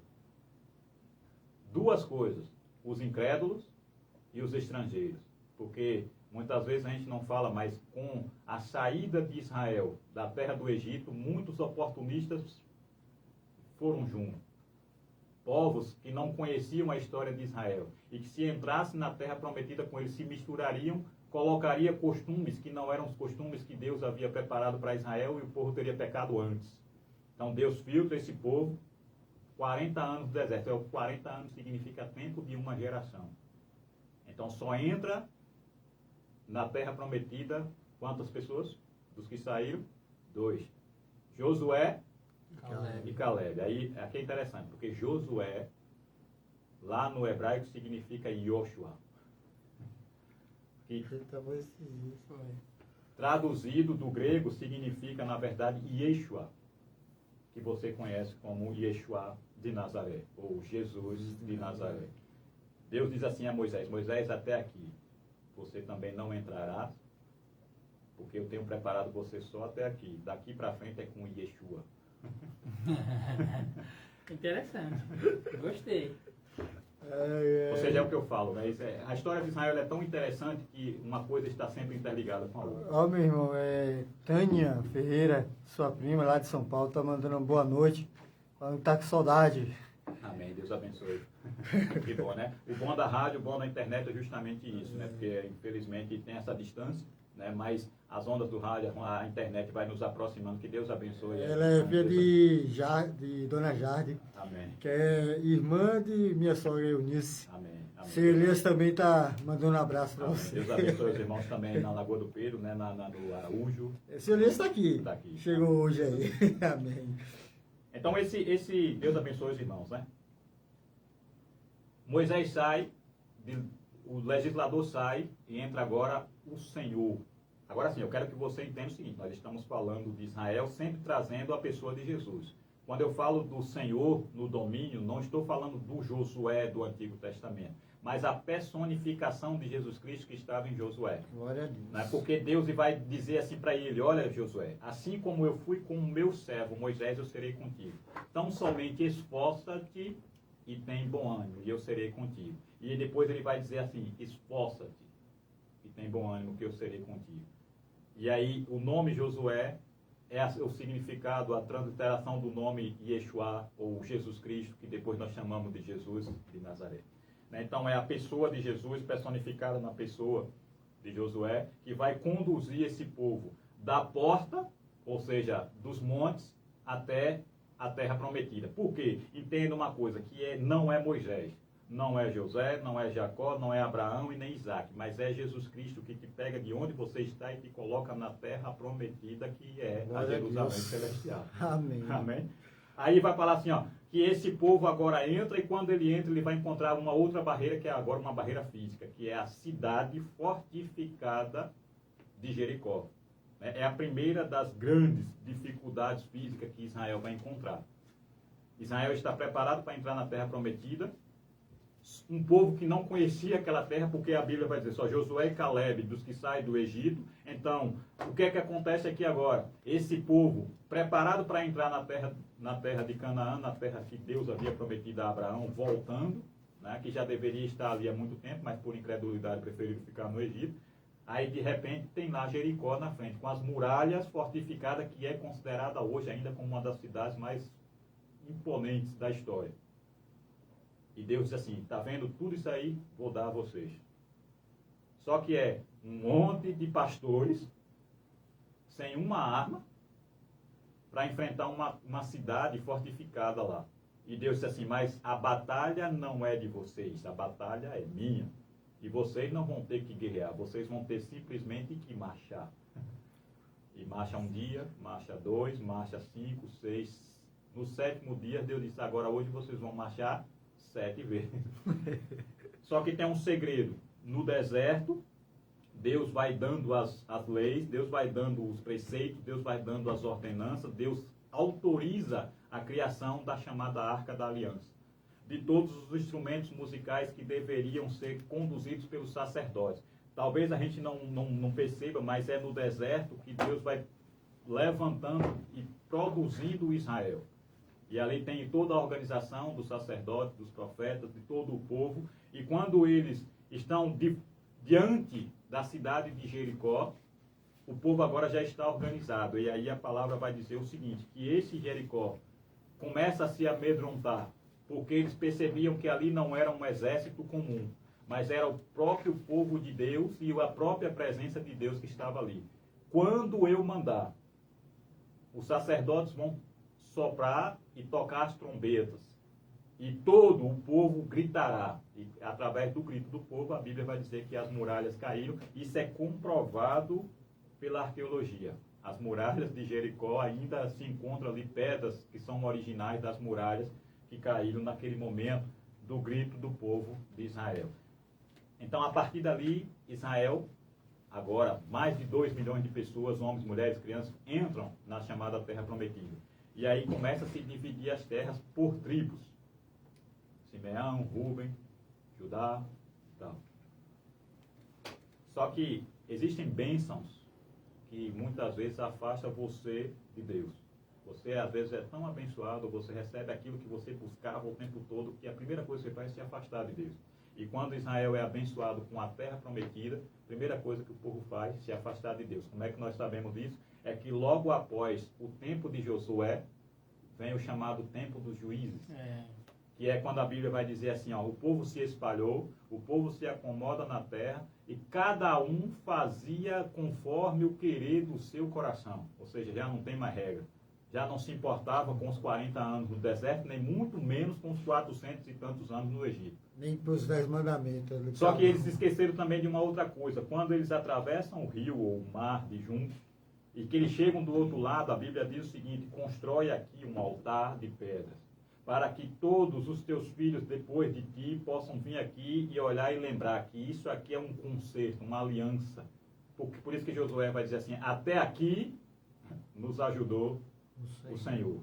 Então, a partir dali, na travessia do rio, que eles deixam lá um monumento, né, um altar, para que o povo pudesse voltar. Mas isso aí já não era mais, não tinha mais importância. É como hoje, quando se diz assim, Jesus vai voltar.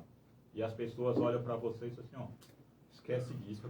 Sempre ouvi isso. Foi no passado, isso aí foi no passado, mas a promessa tua, ela pode até não ser cumprida, mas a de Deus, então se Jesus diz assim, eu vou voltar, ele vai voltar. Então esse povo, ele agora começa a cair na mão dos seus inimigos. E aqui é levantado um povo muito famoso, que são os filisteus, os chamados povos do mar. Eles vêm mais ou menos daquela região da Europa, do leste e do sul da Europa, chegam pelo que hoje você conhece como faixa de Gaza. E esse povo, ele vai habitar justamente a região de Gaza. Essa cidade com o nome de Gaza, inclusive, é uma cidade dominada pelos filisteus. Eles dominaram o acesso que dava de Israel, da terra de Israel para o mar. Ou seja, Israel está dentro da sua terra, mas sem acesso ao mar. Ou seja, eles perdiam o comércio marítimo, eles perdiam o turismo, eles perderam tudo porque os filisteus estavam ali. Então, constantemente, esses povos estavam batalhando contra Israel. E esse povo, ele é um povo diferente. Por isso que ele tem gigantes. E quando a Bíblia fala de gigantes, ele está falando de um povo preparadíssimo para a batalha. Nós vamos chegar rapidinho deixando aqui em Davi, né? Só para a gente entender que nem sempre quando a Bíblia fala em gigante é simplesmente estatura ou porte físico, mas na capacidade de guerrear que Davi não tinha. Davi é um pastor, Golias é um homem especializado na guerra. É como se você pega hoje um soldado israelense, que é considerado como o exército mais preparado do mundo, e você botar ele para guerrear com uma criança que acabou de desmamar. É um gigante contra um Davi. Não é só um gigante, é um gigante preparado. É um gigante. A Bíblia diz que as armas de Golias, né, amedrontava todo o exército de Israel. E de repente aparece um menino dizendo assim, deixe comigo, porque esse daí é incircunciso, e se ele afrontou, não afrontou a Israel, mas ele afrontou a Deus, ao Deus de Israel. Tanto que a armadura do rei Saul nem coube de Davi, né? Os juízes, eles aparecem na história justamente como mão de Deus para livrar Israel. Os juízes não eram para ter existido, mas por conta da incredulidade do povo, de repente os inimigos se levantavam, dominavam, escravizavam, o povo clamava e Deus permitia, né? Os inimigos permitia o clamor e esperava. 1 ano, 2 anos, 40 anos, 50 anos sobre servidão, aí o povo lembrava, mas nós temos um Deus. Aí clamavam a Deus, Deus levantava um juiz. E se repetia, né? Quando o povo esquecia daquilo, voltava, e aí tem um problema maior, porque lá no Deuteronômio, lá no livro de Levítico, Deus vai dizer assim ao povo, olha, não fareis para vós imagem de escultura, não tereis e nem colocareis outro Deus diante de vós, e não se misturem com os povos das terras, porque vocês serão levados a cometer esses pecados. Só que toda vez que vinha a bonança, o povo se desviava de Deus, adorava a deuses estranhos. Bonança, adorava a deuses estranhos, esqueciam de Deus. Aí Deus permitia o inimigo, o juiz levantava, Sansão, Gideão e todos eles. Todos eles também chamados tipo de Cristo, são juízes do povo de Israel. Só que chega um momento que Deus diz assim, não, esse negócio não está dando certo. Aí ele vai levantar um menino, ele vai pegar um rapazinho, filho de uma mãe, que na verdade também era estéril, que tinha dificuldades, que não dava luz, e de repente faz uma oração, e essa oração chega diante do trono de Deus, e essa mulher vai dizer assim, se o Senhor me deres um filho, eu consagro ele automaticamente ao Senhor. Eu não quero criar o menino, eu só quero ter o filho, a alegria, o prazer de dizer que eu tenho um filho. Ela é estéril, o nome dela é Ana, ela é esposa de Elcana, Elcana da família dos levitas. Porque isso aqui é importante, ó. Porque quando o menino nasce, a Bíblia vai dizer que estava no poder, e eu falo poder, o sacerdócio, Eli e os seus filhos. Os seus filhos fazendo de tudo o que podia e o que não podia. E de repente aparece um menininho lá. E a mulher diz assim, ó, isso aqui é a promessa, né, que eu fiz, isso aqui é a bênção, eu te entrego. Porque Deus disse que é dele. Então, Nazireu, né? É, Samuel, né? entregue, dado, né? Consagrado a Deus, Nazireu de Deus. Só que esse menino, ele é o que eu posso chamar aqui de terceiro tipo de Cristo na Bíblia, no Antigo Testamento. Ele é sacerdote, Verdade. ele é juiz, ele é governador, ele é profeta, só que ele é só um tipo de Cristo, ele não é Cristo, então ele não é rei. Interessante, né, que o irmão falando aí, olha como Deus é. Deus pega a nossa necessidade e atrelando a vontade dele, porque Ana queria um filho. E Deus, vamos dizer assim, precisou para fazer a limpa ali por conta de Alfa, Finés e Eli, né? Que o tempo estava ali bagunçado. Pecado e subpecado acontecendo. Então Deus é meio que assim, né? Estou falando por mim. Deus olha assim, ó, vou fazer uma limpa aqui. Ela quer um filho. O filho dela vai fazer isso. Tem uma música, né, de uma banda gospel famosa aí, que eu não vou dizer o nome, né? Mas... E diz assim, ó, o menino que ouviu a voz de Deus. Não é? Todos os irmãos aí, principalmente quem tem filho pequeno, conhece essa música. O menino Samuel é o menino que ouviu a voz de Deus. Por quê? Porque é algo diferente. Eli é o sacerdote, Eli ouve a voz de Deus. O sacerdote era Arão, que veio antes dele, e tantos outros filhos de Arão ouviram a voz de Deus. Os profetas que já existiam, que muitas vezes a gente não fala que existia profeta até aí, mas o próprio Moisés foi um profeta, né? O próprio Josué foi um profeta, eles ouviam a voz de Deus. Né? Os juízes, alguns deles ouviram a voz de Deus. E de repente agora chega um menino. Talvez 4, 5, 10, não sei quantos anos ele tinha.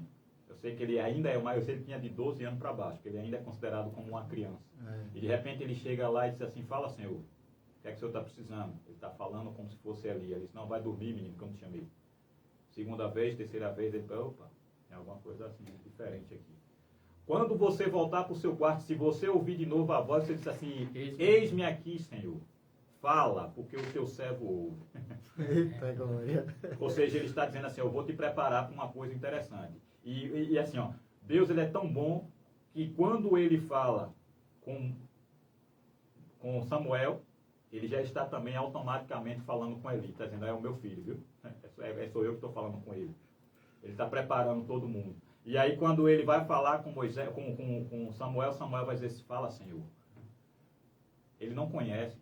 Ele sabe que ele está na casa do sacerdote, ele sabe que é a casa de Deus, ele sabe que é o lugar de Deus, né? Ali tem o tabernáculo, mas ele nunca ouviu falar, ele nunca havia escutado Deus falar. E ele ouve a voz de Deus, ele não morre. Isso aqui é interessante.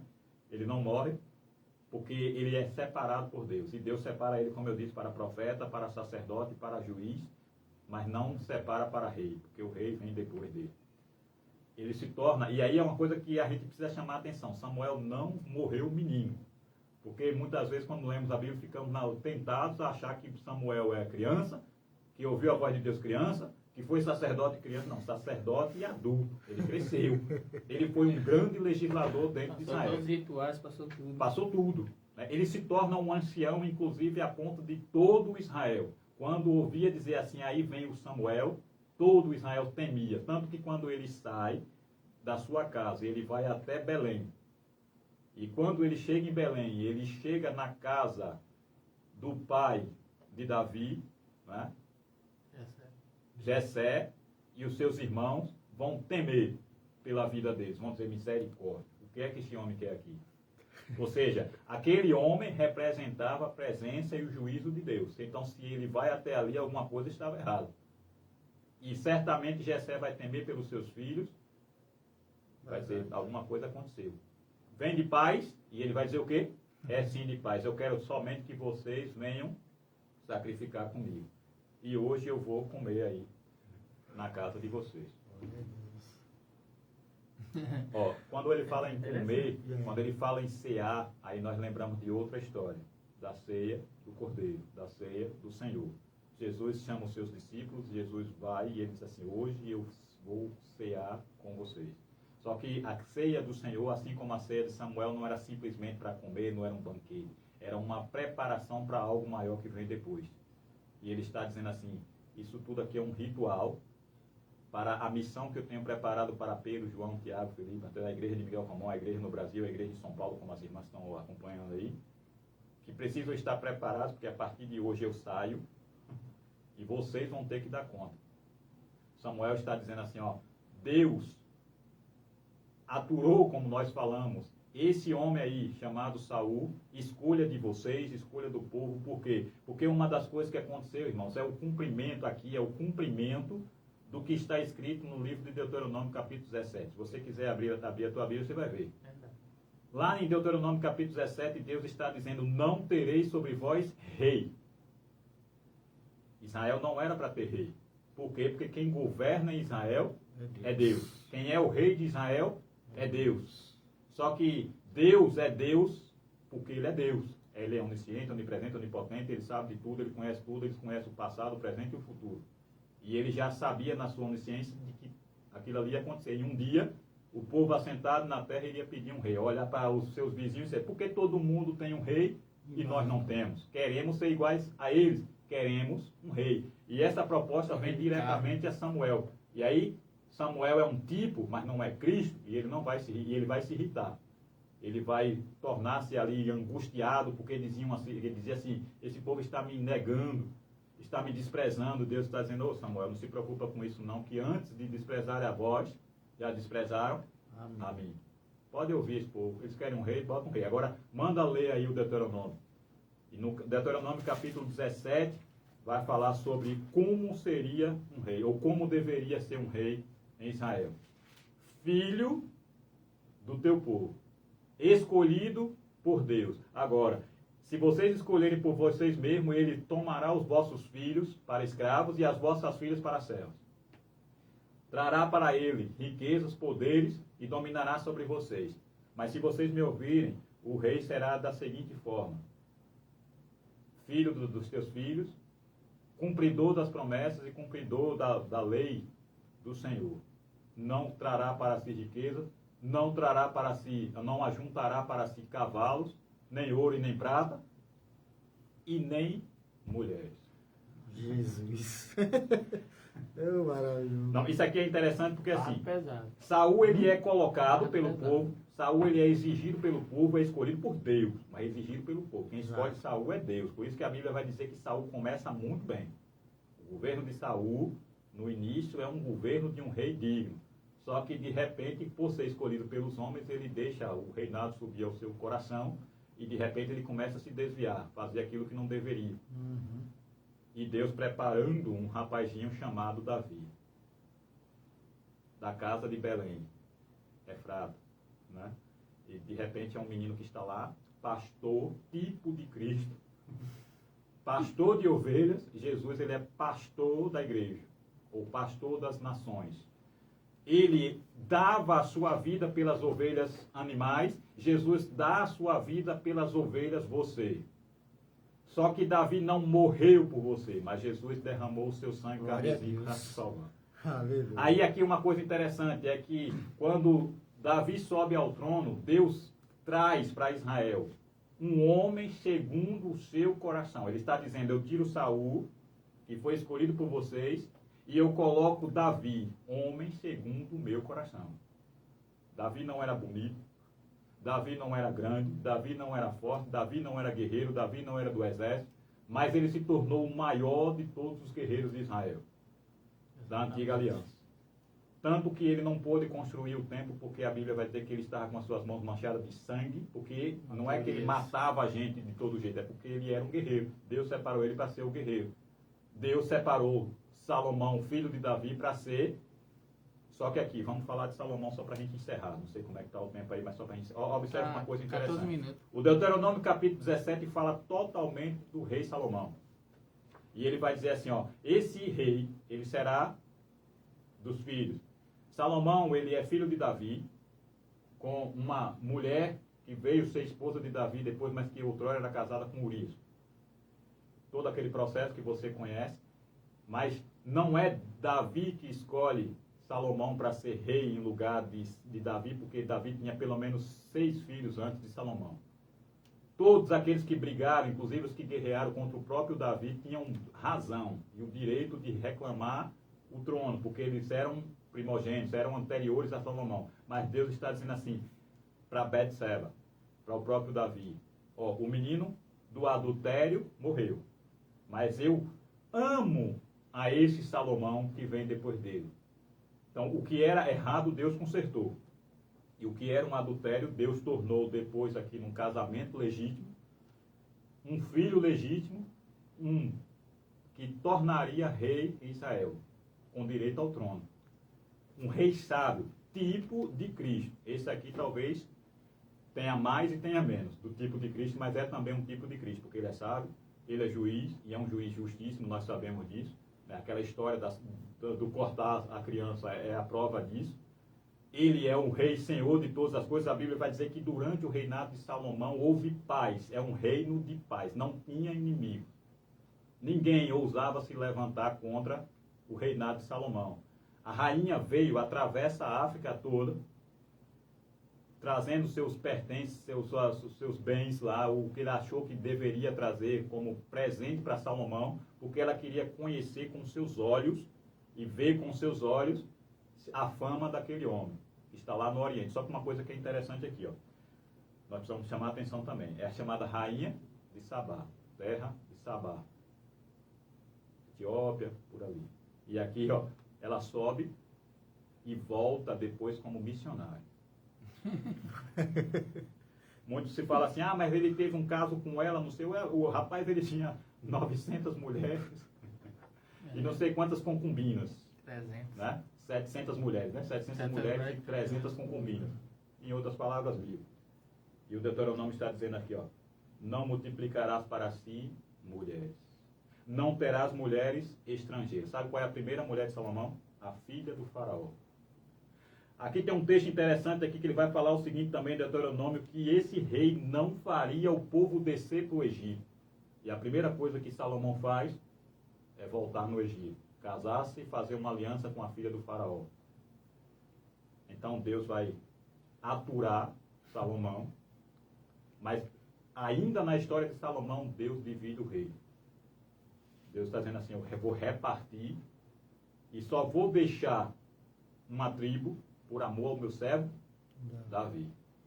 Aí ele deixa, ó, Judá, lembra de Judá, o quarto filho de Jacó, e ele lembra também de Raquel, e aí ele separa Benjamim. E por que Benjamim? Porque José não existe. Não existe uma tribo chamada José. Existe uma tribo chamada Efraim, que lá nas promessas vai dizer que Efraim é aquele que recebe o direito de ser chamado Efraim é posto depois como primogênito de Jacó. O filho de José é posto como primogênito de Jacó. E ele recebe o direito de levar sobre si o nome Israel. Por isso que nós temos Reino do Norte, Israel, Reino do Sul, Judá. Judá permanece como Judá e a capital Jerusalém. E lá no Reino do Norte, Efraim leva o nome dele todo, inclusive ele leva para si as montanhas, né, que é chamada de Efraim, onde estava localizado aquele mesmo altar de Betel. Interessante. Eita glória, né? No sul também tinha Benjamim também, onde era o próprio Israel, mas que depois ficou só Judá. Exatamente. Por que Benjamim? Porque Benjamim, na verdade, ele está representando Raquel, ele está representando o próprio Jacó e ele está representando José. Só que Benjamim é a menor de todas as tribos. E uma coisa que é interessante é que o próprio Saul, ele é da tribo de Benjamim. Então Deus está dizendo assim, olha, vocês escolheram um rei, o rei foi da tribo de Benjamim, mas eu separo esse povo e eu digo que quem manda aqui sou eu. Então eu deixo Benjamim, Saul e Davi unidos como um povo e o restante separa. Jeroboão vai tomar conta disso daí. 10 tribos para lá, 2 tribos para cá. Agora, independente de ser reino do norte, de ser reino do sul, vocês permanecem fiéis. Porque no dia que vocês se desviarem, não vai existir nem do norte nem do sul. Aí vem Jeroboão. E aqui, ó, só para a gente encerrar mesmo, de fato, agora vem. Depois você vai ouvir falar de um certo Onri, né? Que depois você conhece como o pai do rei Acabe. Esse Onri, ele é tão terrível que a Bíblia vai dizer que ele é o pior de todos os reis de Israel. Ele faz Israel pecar. Ou seja, quando parece que não tem como piorar a situação, aí vem Acabe. Aí Acabe, a Bíblia vai dizer que ele é tão mau que nem o próprio Jeroboão, que havia feito o povo pecar, edificando lá em Samaria uma capital, edificando lá em Samaria um outro local de adoração, edificando lá em Samaria 2 bezerros de ouro, para que o povo não atravessasse as montanhas e viesse até Judá.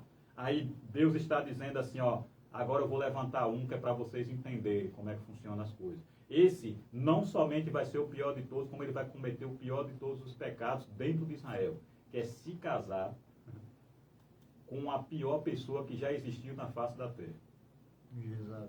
Eu não sei quem era essa mulher, eu não sei o que é que ela fazia, mas essa era terrível. Ela é tão terrível que ela aparece no livro do Apocalipse. Verdade. Como referência... Foi na igreja. Então, assim, essa mulher, ela representa, assim como nós falamos dos tipos de Cristo, Jezabel, com certeza, é a personificação de Satanás. E aí, quando ela vem, ela não só torna-se esposa de Acabe, como ela se torna também a rainha do reino do norte.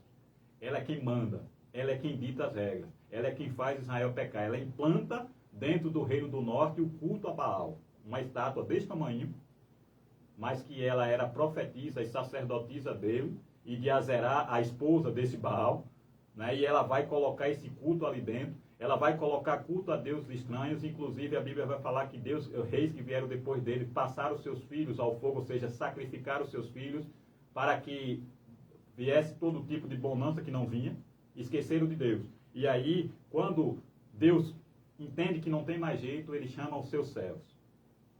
E ele chama um servo que você muitas vezes não considera que é a Síria. E ele vai pegar os assírios, vai fazer descer a terra de Samaria, vai acabar com Samaria, vai acabar com o reino do norte, vai espalhar Israel pelas nações.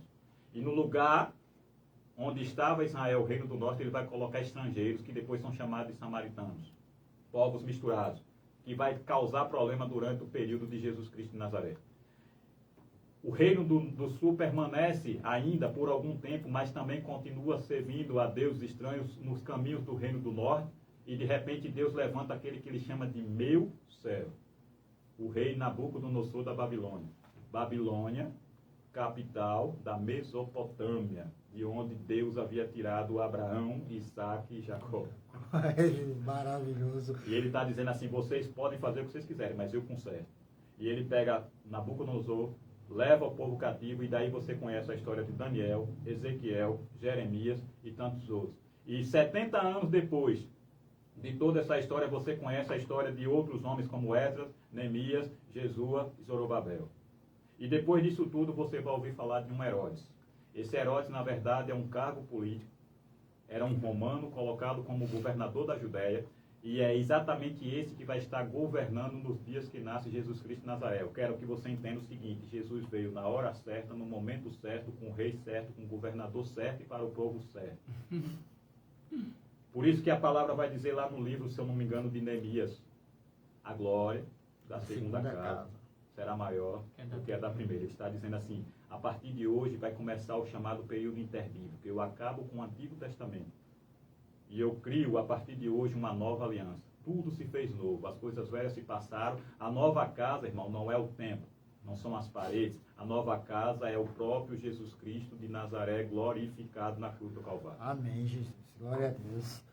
Ei, maravilhoso. Pena que o tempo é curto, né, meu irmão? E passou rápido, viu? E passou nem percebi, rápido. Nem percebi. Eu queria aqui, antes de finalizar, irmão Sidney, já fazer um convite. Se você gostaria, no caso aí, o mês que vem, continuar, o que você acha, Cristiano? Eu vim aqui e fiquei com gosto demais. Desejo demais. Eu vi que tem uma sequência aqui, né, do Antigo Testamento, com o irmão Claudinei, né? Isso. Que eu conheço demais. Até semana que vem já vai ser. Louvar a Deus pela vida do presbítero Claudinei aí, que tenho certeza que está trazendo um estudo também abençoado aí, falando sobre o Antigo Testamento. E eu vi também que tem o Novo Testamento com o pastor Nathaniel, que aí dispensa comentários. Então, assim, claro que estarei à disposição sempre, mas tem sempre uma questão da programação. Sim. Esse chamado mês de janeiro é aquele mês um pouco mais complicado para a gente ali, no meu trabalho secular. Mas, se possível, estarei sim. Já agradeço, né, desde já o convite. E louvo a Deus pela vida de todas as pessoas que estão nos acompanhando aí. Sei que o tempo sempre vai ser curto para falar sobre um assunto tão extenso como esse, né, que poderíamos falar mais coisas, claro, mais aprofundado, mas, assim, infelizmente não temos o tempo suficiente para isso. Né, porque depois de Jesus, a história não se encerra. Né?